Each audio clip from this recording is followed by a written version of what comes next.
오늘 성경 말씀은 사도행전 2장 21절입니다. 한 절 같이 한 목소리로 읽겠습니다. 시작. 누구든지 을 부르는 자는 구원을 받으리라 하였느니라. 아멘. 오래전인데 한국 설악산 등산객들에 대한 기사를 읽은 적이 있습니다. 설악산을 찾아가는 관광객들 가운데 산 입구 근처에도 가지 않고 설악동 식당에서 밥 먹고 가는 사람들이 한 50% 된다고 합니다. 또 설악산 입구에 들어와서 입장료 내고 관광 선물 사고 깨울물에서 놀다 가는 사람이 한 30%가 됩니다. 중간에 있는 절까지 가는 사람이 나머지 10%이고 흔들바위까지 얼마 안 되고 울산바위 정상까지 오르는 사람은 1%도 안 된다고 했던 것 같습니다. 저도 옛날에 한국 가면 설악산에 자주 가곤 했는데 30, 40대에는 그래도 흔들바위 근처까지는 갔어요. 50대를 넘어서서는 설악동 근처 순두부집이나 산채나물 비빔밥집 들려서 밥 먹고 오는 일이 많았습니다. 그리고 언제부터인가는 강원도에 가도 설악산은 안 갑니다. 속초에 가서 횟집에 들려서 밥 먹고 오는 일이 끝입니다. 신앙생활도 그럴 수 있습니다. 교회 다닌다고 하면서 말씀과 기도, 예배가 깊어지고 성서에서 지성소로 들어가는 영적 성숙에 이르는 목표가 없어지고 예배당 문턱에서 적당하게 밥이나 먹고 놀다 가는 것 모습을 유지하면서 예수 믿는 것으로 인생 마치는 경우가 허다한 것입니다. 사도 바울은 부활하신 예수님 만나고 나서 살아도 예수를 위해 살고 그래서 죽어도 예수를 위해 죽는 것을 영광으로 여기며 산다고 고백합니다. 오늘 말씀에서는 주의 이름을 부르는 자는 구원을 받으리로다 증거합니다. 예수 믿어 영원한 생명 구원을 사는 겁니다. 김춘주 시인도 이름을 불러줄 때 꽃이 되었다는 말을 하지만 우리가 누구의 이름을 부른다는 것 그건 마음과 사랑을 전달하는 겁니다. 아이들이 엄마 불러요. 남편이나 아내가 여보 불러요. 부른다는 것은 그 사람을 인격적으로 잘 안다는 것이고 가치를 인정한다는 것입니다. 우리가 주의 이름을 부른다는 것은 그분을 알기 때문에 이름을 부르는 겁니다. 그냥 아는 것이 아니라 주님의 가치를 아는 겁니다. 그러니까 하나님의 가치를 귀하게 여기고 인정하는 자에게 하나님은 응답해 주신다는 말씀입니다. 집안에서도 그렇죠. 내 아이들이 아빠 하고 급하게 부르면 내가 하던 거 다 내려놓고 뛰어가요. 왜? 내 능력을 인정하는 딸이나 아들이 나를 필요로 하니까 난 달려가는 거예요. 근데 주의 이름을 부른다는 것은 내가 뭘 원하는 것이 있어서 그것만 바라서 부르면 주님을 귀하게 여기는 것이 될 수가 없습니다. 우리 아들이 이제 집에 와 있을 때 아들아, 진우야 이렇게 부르면 내 아들이 왜 아빠? 그래. 조금 있다 내가 또 진우야 이렇게 부르면 왜 아빠? 그러다가 몇 번 그러면 아들이 그래. 아빠, do you need anything? 그래요. 아빠 뭐 필요해? 그래요.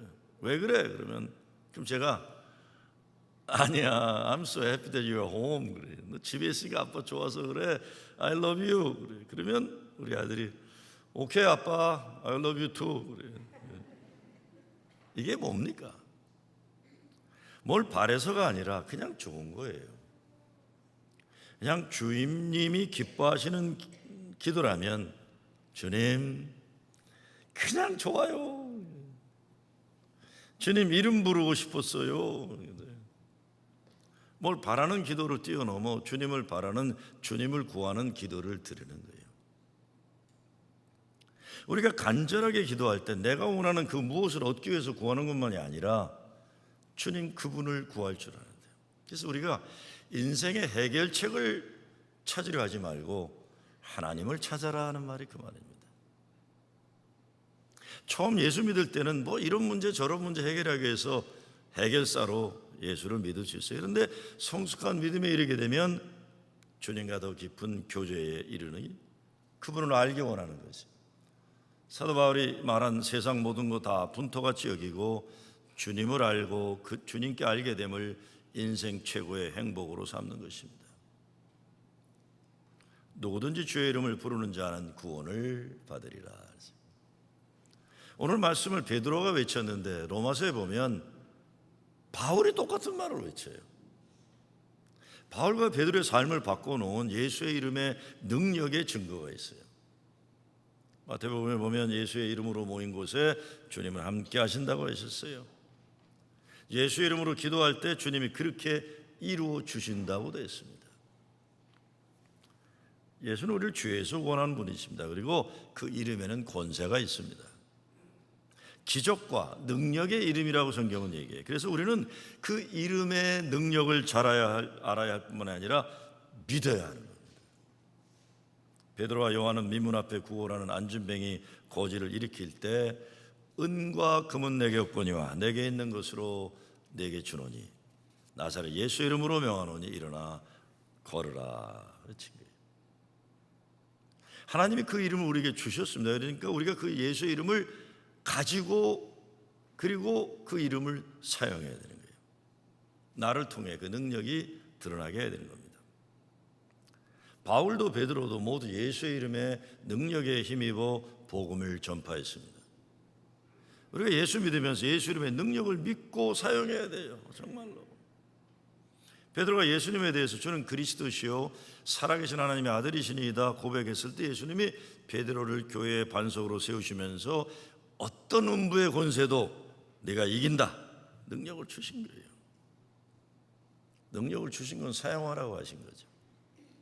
마찬가지로 예수 이름을 의지하여 구원에 이르고 기도하고 사탄 마귀도 쫓아내야만 하는 거예요. 예수의 이름으로는 우리에게 어떤 능력이 됩니까? 첫째, 구원의 능력이에요. 구원을 받는다 그랬어요. 베드로가 다른 이름으로는 구원을 얻을 수 없다고 증거하는 그분의 이름으로 구원을 얻었다는 자기 고백이에요. 이거는요. 내가 예수로 구원 얻었다. 다른 데 가서 해봤지만 아니었더라. 예수로 구원 얻었다. 구원이 뭡니까? 살아서는 지옥 같은 세상이 아니라 천국 하나님 나라 이루며 사는 거고, 죽으면 사망에서 생명으로 직통 연결돼서 천국에 가는 영원한 생명을 얻는 겁니다. 예수 그분이 내가 죽을 죄를 대신하여 죽었고 나를 살리시려고 부활하셨다는 사실을 믿는 사람이 구원에 이른 사람입니다.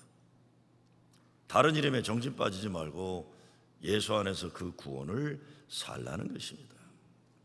어쩌면요, 교회 안에 있는 사람들은 너무 많이 예수의 이름을 쉽게 생각해서 당연하게 생각하는 가운데 오히려 능력을 모르고 살 때가 많은지 몰라요. 근데 어둠 가운데 사는 백성들, 아픔을 살아가는 사람들에게 예수의 이름은 손 내밀을 때 일어나는 능력의 역사가 있는 겁니다. 간절하니까요. 저는 교회가 가난한 사람들을 구제하고 불쌍한 사람들을 도와주는 봉사 당연히 중요하다고 생각합니다. 그러나 거기에 머무르면 안 돼요. 예수의 이름으로 사람을 이렇게 세워서 함께 예배 드릴 수 있도록 손을 내미는 거기까지 가야 돼요.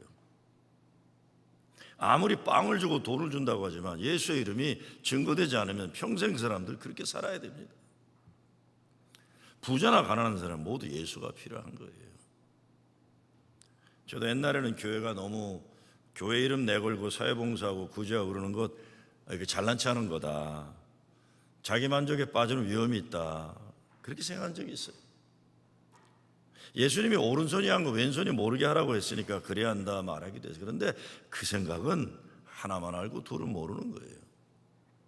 오른손 왼손 이야기는 바리새인들이 자기 생색 내느라 정신없으니까 그러지 말라고 하신 것이지, 오늘날 교회는요 무엇을 해도 예수의 이름으로 해야만 하는 것입니다. 예수의 이름이 없으면 구제와 봉사 이런 것들이 사람의 노력만 나누어지게 됩니다. 베드로가 예수의 이름이 아니었으면 안전뱅이를 일으키는 기적은 일어나지 않는 겁니다. 그래서 베드로는 나사렛 예수의 이름으로 일어나 걸으라 하는 거예요. 앉아있는 사람에게 지팡이 나눠주는 게 아니에요. 예수를 전함으로 구원에 이르게 하고 예배드리는 자리에 함께 하기 위한 것. 예수의 이름은 구원입니다. 두 번째, 예수 이름으로 모이는 모임 가운데 예수님이 함께 합니다. 예수님은 두세 사람이 그의 이름으로 모일 때 함께 한다고 약속해 주셨어요. 그러니까 아무리 자주 모이고 아무리 많이 사람이 모인다 해도 예수의 이름이 중심이 아니면 그 자리에 예수님 계신 게 아니에요. 그냥 사람만 가을바람에 새털처럼 날리고 마는 거예요. 요즘 큐티 리더 모임에서 큐티 말씀 나눔을 통해 삶이 변화되는 이야기를 듣게 돼요. 재미나다, 변화의 기쁨이 있다, 아이들도 좋아한다. 얼마나 감사한지 몰라요. 예수의 이름으로 기도해야 응답이 있는 것처럼 예수의 이름 중심으로 말씀을 나누어야 그 가운데 주님이 함께 계시는 참다운 성도의 교제가 이루어지는 겁니다. 이 성도의 교제라는 게 그냥 빵 나눠 먹고 뭐 동창회 하는 게 아니에요. 주님이 그 자리에 계시는 게 성도의 교제예요. 그 속회와 같은 모든 소그룹 모임에는 의자 2개를 비워놓으라, 제가 그런 말을 한 적이 많이 있어요. 하나는 초대해야 할 전도의 대상자예요. 제가 목회할 때 그런 분 봤어요. 성역 공부 잘인데 자기 옆자리를 꼭 비워놓고 누구 못 앉게 해요. 그럼 기도를 해요. 젊은 권사님, 내가 아이 권사님, 아이고 왜 그래? 왜 거기 그 자리는 왜 비워놔? 그랬더니 목사님, 이 자리는 우리 남편이 와서 앉아야 할 자리예요. 아, 그러면 남편은 오지도 않는데 왜 기도해? 그러니까 기도하는 거죠. 제가 그 남편을 만나서 제가 그 얘기를 해줬어요. 당신 와이프가 당신 그렇게 오지도 않는데 자리 비워놓고 이렇게 기도한다 그랬더니 목사님 나중에 와서 앉더라고요. 내가 그러면서 당신 와이프 그저 싱글인 줄 아니까 알아서 기라고 그랬더니 와서 앉더라고요. 변화에 대해 하나는 이 자리에 와 있어야 될 우리 가까운 사람들. 두 번째는 예수님이 앉을 자리가 있는 거예요. 저 자리는 예수님이 앉아 계신다. 지금 예수님이 우리 이 자리에 계신다. 예수님이 내 곁에 나와 함께 하나님께 예배드린다는 경험을 하면서 예배 드리는 거예요. 예수님과 함께하는 그것이 최고 최상의 기쁨이야만 합니다. 제가 얼마 전에 설교를 하면서 세르반테스의 소설 돈키호테를 다룬 뮤지컬 또 맨 오브 라만차 이야기를 했었습니다. 그렇죠? 어느 장로님이 나중에 저한테 이렇게 말씀하시더라고요. 목사님, 저도 그 뮤지컬 봤어요. 그러는 거예요.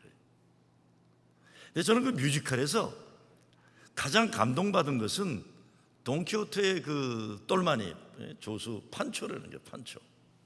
왜 그랬습니까? 그랬더니 이 술집에서 일하는 작부 달시메라가 자기를 사랑하고 구원하겠다는 늙은 돈키호테가 계속 풍차로 달려가고 미친 짓 하는데 더 기가 막힌 건 그 미친 늙은이를 조수하는 판초라는 거예요. 이게 말 끌어주는. 그래서 물어보는 거야 달시메라가. 야 판초야, 넌 뭐 때문에 저 늙은이를 그렇게 좋다고 따라다니냐? 판초가 환하게 웃으면서 그러더래요. I like him 그러더래요. I like him. 그 말에 자기 감동을 받았다. 나 그 사람 그냥 좋아. I like him.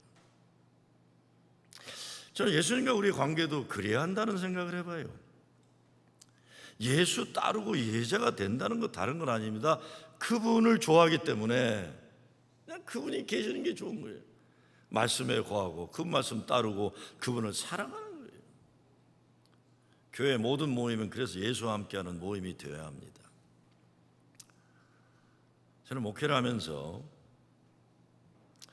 제가 저희 부모님 세대나 어른 세대에서 목사와 교인 관계를 봐왔기 때문에 특별히 이북에서 내려와서 아무것도 의지할 것 없던 사람들이 모여서 교회를 형성했던 이북 사람들, 평안도 사람들 교회 이런 문화를 제가 알기 때문에 그런 그 인격적인 관계를 보고 살았어요. 근데 제가 목회하면서 이게 교회가 요즘 시대 교회는 참 다르구나. 물론 나도 다르죠. 나도 우리 아버지나 이런 사람하고 달라요. 참 다르다 이런 걸 많이 느껴요. 딴 게 아니에요. 가끔 인간관계를, 목사와의 관계도 어떤 이익관계로 보거나 정치적인 이용의 대상으로 삼으려는 사람들을 볼 때가 있어요.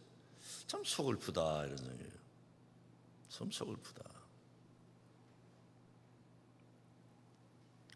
교회는 오직 예수님을 좋아하는 사람들이 예수님 맡기신 사명을 같이 하는 동지들, 동무들, 친구들 되는 것이 관심이어야 됩니다.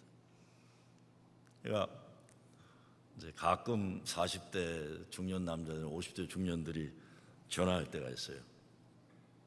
야, 조 집사 웬일이냐? 그냥요, 목사님. 그래요. 그냥요. 그래, 너 사고 치지 마. 그러고 끊어요. 뭐 거기다 대고 뭐 딴 거 안 해도 되는데 그냥요. 그러게 그냥. 저놈이 나 보고 싶어 하는구나. 근데 나도 사랑의 표현을 따리 못하니까 야 임마 너 사고 치지 마. 그러고 끊는 거예요. 아니면 너 와이프한테 잘해 임마. 그러고 끊는 거예요. 얼마 전에 80 중반에 들인 은퇴 목사님이 전화를 하셨어요. 김 목사 나 잊었어? 그랬어요. 아니 죄송합니다 목사님. 그랬더니 나는 이렇게 애타게 김 목사 그리워하는데 김 목사 뉴욕 가더니 나 잊었어? 이게 뭐 주고받는 관계가 아니라 아 저기 저 사람이 있구나. 태평양 건너 어제도 카톡 후배한테 별일 없냐? 예, 형도 괜찮아요? 그래 사고 치지 마. 그게 끝이에요. 우리 뭐 더 뭐 목회 잘하냐, 교인이 늘었냐, 마누라가 돈 잘 버냐, 우리 그런 관심 없어요. 아 저기서 숨 쉬고 있구나. 너 거기 숨 쉬고 있는데 난 널 기억한다. 어제도 우리 조영진 감독님이 뉴욕 한인교회 부흥회 오셨는데, 집회 오셨는데 내가 이목 야 저녁은 내가 모실게. 아니 우리 교회 강산도 왜 목사님이 저녁을 모셔요? 아이 그래도 스쳐가면 뵈야지. 은퇴한 감독이 나한테 무슨 도움이 되겠어요? 그러나 야 우리 동네에 왔으면 그 어른은 만나야지. 나는 다른 욕심이 아니에요. 우리 전도사들이나 부목사들 조 감독님 지나가면 기도나 좀 받게 하려고 그래요. 기도나 받게 하려고. 그분이 계시는구나. 인간의 관계라는 것이 이 관계만큼 서글픈 게 어디 있습니까? 예수님이 좋아서 그 이름에 담겨있는 그 구원의 기쁨, 감사, 은혜, 마지막 예수 이름으로 사람을 살리고 사랑하는 겁니다. 이 능력을 하나님이 주시면 어떻게 됩니까? 마가복음에 보면 귀신도 쫓아내고 세방언을 하고 뱀을 잡으며 무슨 독을 마셔도 죽지 않고 병든 사람에게 손을 얹으면 낫는다고. 이 가운데 저는 예수의 이름으로 병든 사람에게 손을 얻은 즉 낫는다고 한 약속이 중요하다고 생각해요. 예수의 이름에 사람을 고치는 능력이 일어나고 사람이 살아나는 능력이 있는 거예요. 때로는 아무리 우리가 기도해도 예수 이름 불러 낫지 않는 경우가 있지만 그러나 우린 기도할 뿐이에요. 왜? 말씀하셨으니까. 기도에 응답하시고 이루시는 분은 주님이신 거예요. 얼마 전에 오늘 권사님 기도했더니 아이고 목사님 기도가 좀 빨리 좀 그러네요. 권사님 권사님 때 안 되면 손주 때라도 되겠지. 그건 내 책임이 아니니까요. 왜? 주님이 알아서 하실 일이지 난 그냥 도구로 기도할 뿐이에요. 권사님 난 책임 없어요. 권사님 아니면 손주 때는 갈 겁니다. 믿고 기도할. 교회에서 이루어지는 모든 것들의 핵심은 예수의 이름에서 나오는 사람을 살리고 사랑하는 능력이에요. 어떤 사랑이에요? 예수님이 세상에서 버림받은 자들과 함께 식탁을 나누시는 그 사랑, 죄인들을 만나 그들을 기다리시는 하나님의 마음 되시는 그 사랑, 병자들을 만나 고쳐주시는 그 사랑, 가난한 이들에게 하나님 나라의 복음을 전파하신 그 사랑이에요. 오늘 이 땅 예수의 이름으로 사람을 살리고 사랑하는 일이 필요한 것이 어디입니까? 제가 금요일 날 목회스태 회의하면서 가을부터 또다시 믿음의 친구들 캠페인 재정비하고 앞으로 전진하자 이렇게 얘기를 했어요. 믿음의 친구들 캠페인 다른 거 아니에요. 포기된 인생 예수님 앞으로 인도하는 겁니다. 길이 없으면 길을 만들어서라도 중풍병 걸린 친구를 주님 앞으로 데리고 와서 고침받게 하자, 이거예요. 우리가 한 인생을 살면서 사람이 달라질 수 있고 새로운 삶이 가능하고 새로운 역사의 소망을 가지고 살 수 있습니다. 예수님 만나러 오는 사람들 보면 모두 예수님 손에 만져지거나 말씀 듣고서 고침받는 거예요. 그렇죠? 우리 모두 예수님의 사람들입니다. 예수를 나의 주님 구세주 그리스도로 고백한 사람들, 예수님이 진리가 너희를 자유케 하리라 말씀하셨어요. 그래서 예수를 믿으면 먼저 진리 안에서 자유해야 합니다. 이 세상에 자유하지 못하고 묶여있는 사람들이 참 많아요. 돈 많은 사람도 보면 아유, 저 사람 자유하지 못했구나. 아무리 권력이 많아도 세상 것에 묶인 사람들 보면 아유, 참 안 됐다, 이렇게 되는 게, 자기만 괜찮은 줄 알죠. 아무리 돈이 많고 권력이 있는 것 같아도 우리 믿음으로 보면 아유, 저 사람 저 어쩌려고 저러나. 교회 오래 다녔다고 해도 아직 예수의 이름으로 구원받음의 기쁨과 그 이름의 능력으로 거룩한 변화를 맛보지 못한 사람들, 자유하지 못한 거예요. 자유하지 못했기 때문에 어색하고, 자유하지 못했기 때문에 하는 언행이 뭔가 아름답지 못한 거예요.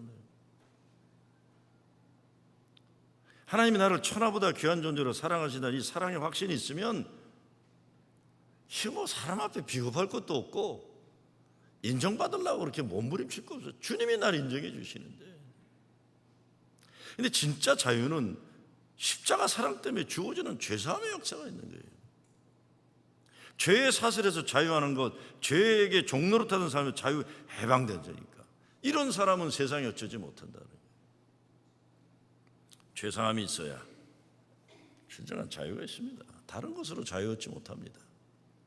정말 죽을 수밖에 없는 죄는 오직 예수의 이름으로, 예수의 보혈로 죄사함을 얻고 구원에 이르는 것입니다. 예수 십자가에 흘린 피로서 그대는 씻기어 있는가? 더러운 죄 시게 하는 능력을 그대는 참으지 않은가? 예수의 보혈로 그대는 씻기어 있는가? 마음속에 여러 가지 죄악이 깨끗이 씻겨 있는가? 죄 사함이 있어야 구원이 있고, 구원이 있어야 진정한 자유가 있어요.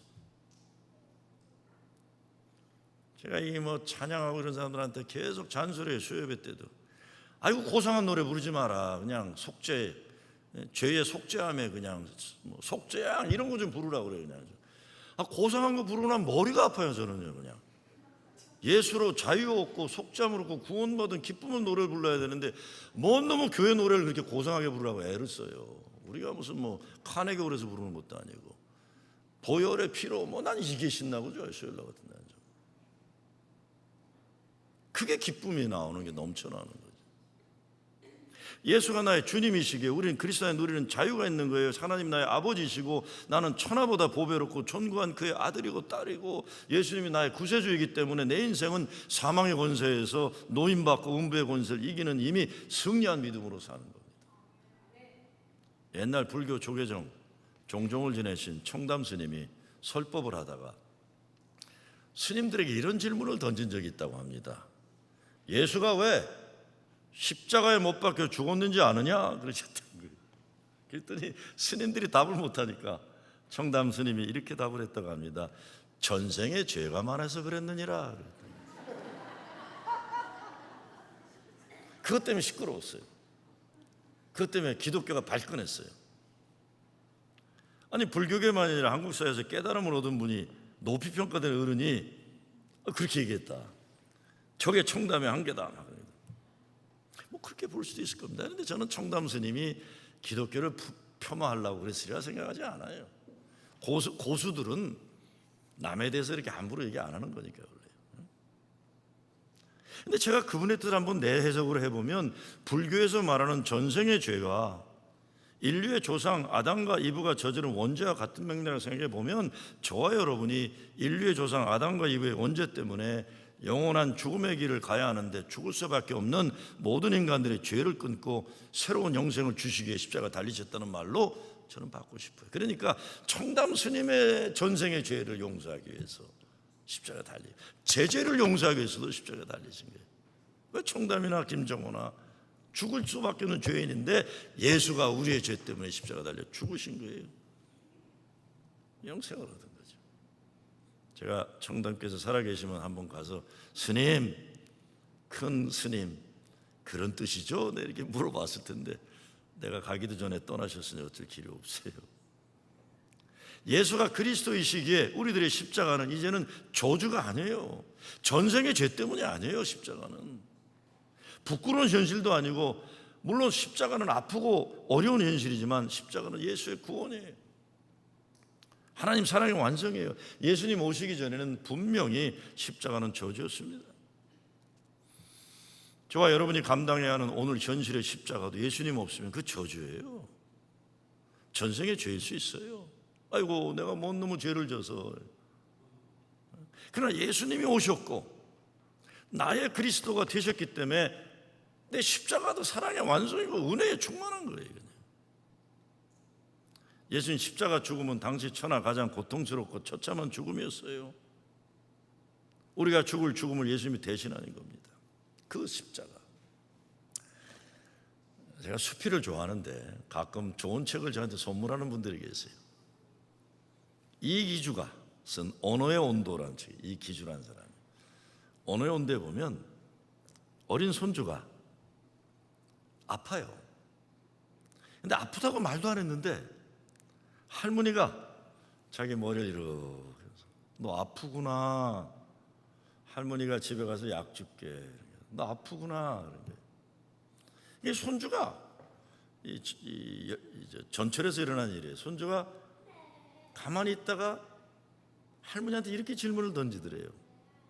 근데 할머니는 내가 아픈 걸 어떻게 그리 잘 알아요? 그러는 거예요. 네? 근데 할머니는 내가 아픈 걸 어떻게 그리 잘 알아요? 근데 할머니가 손주를 끌어안고 이렇게 말씀하시더래요. 그게 말이다. 아픈 사람을 알아보는 것은 더 아픈 사람이란다. 아픈 사람을 알아보는 건 더 아픈 사람이란다. 우리가 짊어져야 하는 십자가가 아무리 크고 아파도 십자가 지신, 십자가 못 박혀 달려 죽으신 예수님은 다 하신다는 거예요. 다 하신다는 거예요. 그래서 옛날 사도행전을 보면 영어로 He descended to hell이라고 그랬어요. 예수님은 우리가 내려갈 지옥까지도 내려갔다 올라오셨다고 그랬어요. 우리 구원을 위해서 우리 아픔을 다 하시고 예수가 그리스도심을 고백하면 무엇보다 우리가 인생 살면서 짊어지고 가야 하는 십자가를 보는 눈과 마음이 달라지는 겁니다. 사람들은 다 정도 차이일 뿐이지 짊어지고 가야 하는 십자가들이 다 있어요. 어떤 사람은 너무 짐이 무겁고 어떤 사람은 가벼울 수 있어요. 그러나 사람은 다 자기 십자가가 있어요.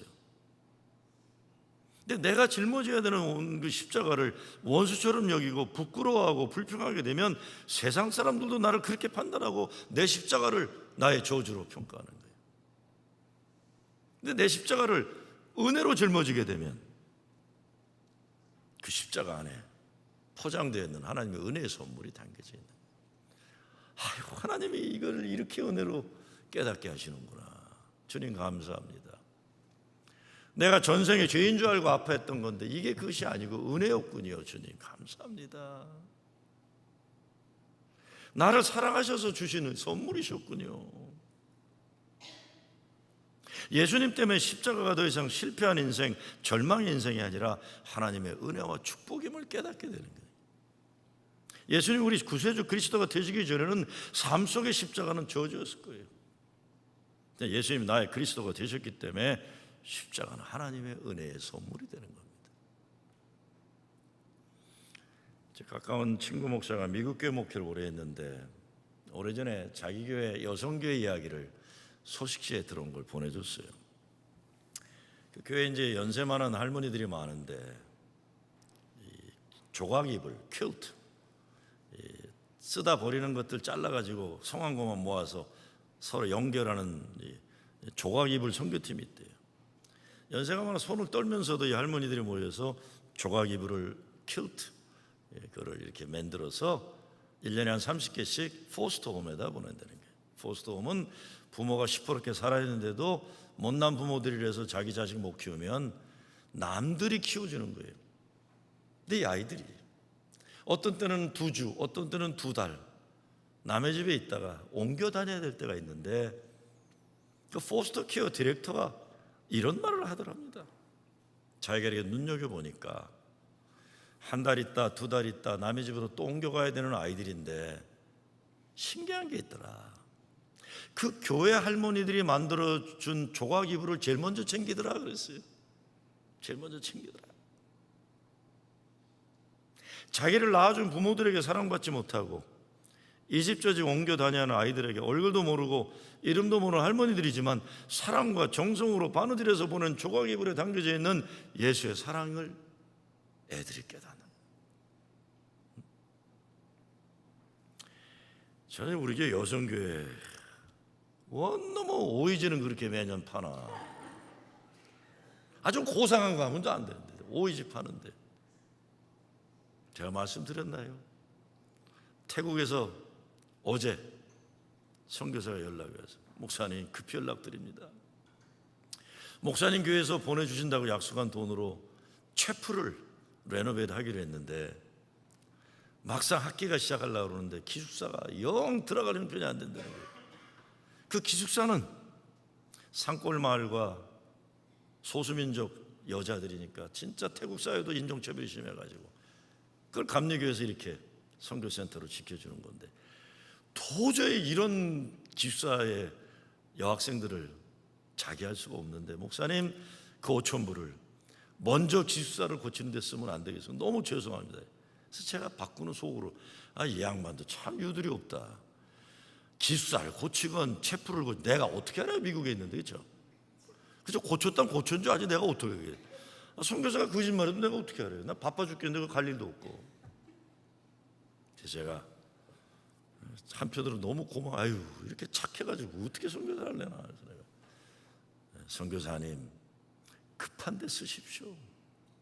그리고 내 마음속에는 이 사람이 기숙사도 고치고 채플도 고칠려나 보다는 생각이. 그럼 내 마음에 뭐겠어요? 어떻게라도 돈 더 끌어다가 기숙사도 고쳐주고 채플도 고쳐주고. 여러분이 오이지 팔아가지고 2,500불 보내잖아요. 그 중에 일부예요. 다른 분들이 헌금하셨으니까. 여러분 우리 교회 할머니들 오이지 할머니들 얼굴도 모르고 이름도 모르지만 자기 부모가 돌보지 못하는 소수민족 소녀들이 감리교 학교에서 공부할 수 있는 거예요. 훗날 그 소녀들이 내가 그때 오갈 데 없었는데 프로징 제일교회 오이지는 모르겠지만 프로징 제일교회에서 보내준 그 헌금으로 깨끗이 고친 좋은 데서 내가 주님 사랑받으며 공부할 수 있었다. 그 사건이에요. 그 사건. 연세 많아 손이 떨리는 할머니들이 만들어 보낸 조각 이불이 주님의 사랑의 도구가 되는 거예요. 교회 와서 예수님 만나야 돼요. 우리가요. 교회 아무리 오래 다녔다고 해도 예수님 안 만나면 소용없습니다. 산 정상에 오르기를 바라서 큐티 말씀 묵상도 하라고 권면하고 예배와 기도에 집중하라는 말씀으로 다른 목적이 아니에요. 여러분 신앙의 거룩한 산 정상에 오르기를 소원하는 거예요. 와, 조 권사님이 저렇게 올라가시네. 아니 조장님은 아직도 그냥 설악동에서 순두부만 들고 계시네. 이게 뭐야? 설악산에 왔으면 좀 올라가야지. 여러분 신앙의 거룩한 산의 정상을 기대하기 때문에 교회 다니면서 신앙의 형식을 갖추고 알만한 거 다 안다고 해도 예수님 만나고 예수님 알고 예수님이 나의 주님을 고백함이 없이는 믿음의 변화는 불가능한 겁니다. 그래서 오히려 예수 만남 없이 교회 생활만 오래 한 사람들이 말이 많은 거예요. 말이 많고 문제가 많고 얼굴 보면 알잖아요. 얼굴 보면. 예배 드리러 오면 그냥 방실방실 샤방샤방 이게 그냥 확 이래야 되는데 지난주나 이번 주나 다음 주나 그냥 인상 팍 쓰고 저 아저씨는 왜 저러나. 신기하지 않으세요? 세상에서 어떻게 살았어도 주일이 되면 주님이 사셨다, 나를 위해 죽으시고 나를 위해 사셨다. 적당한 문화생활 유지하는 교회생활 할 때는 문제가 나타나지 않지만요, 영적인 도전이 있을 때 보면 겉으로 고상하고 경건한 것 같지만 속이 다 드러나는 게 사람. 그래서 저는 허접한 있는 데서 살았기 때문에 알아요. 이 뜨물이죠, 뜨물들. 돼지 사료를 주는 뜨물들처럼 평상시엔 맑은 것 같지만 그냥 한 번만 거기 자존심이 상하거나 도전받으면 막 뜨물 속에서 담배꽁초까지 드러난다. 아이고, 저 권사님, 저 장로님, 저 속이 저 뜨물이네, 뜨물이네. 은혜의 체험이 없고 아무리 교회 오래 다녔다고 그러고 직분 받았다고 하지만 뜨물이에요, 뜨물, 속마음은 다 멀쩡한 것 같아도 누가 한번 찔리기만 하면 그냥 더러운 것들이 막 나오는 거예요. 왜? 예수 십자가 앞에서 자기 굴복시킨 체험이었기 때문에, 그리스도 안에 십자가 안에 죽지 않았기 때문에 자기 자아가 자꾸 살아가지고 교회에서 못되게 노는 거예요. 주의 이름을 부르는 자는 구원을 받음이라. 이 믿음으로 구원의 확신 가지고 예수가 그리스도심을 증거하는 여러분 되시길 주의 이름으로 축원합니다. 아버지 하나님, 감사합니다. 어차피 한번 예수 믿다 가는 인생인데 진짜 잘 믿고 거룩한 산 정상에 오르게 하여 주시옵소서. 예수 그리스도 이름으로 기도드리옵나이다.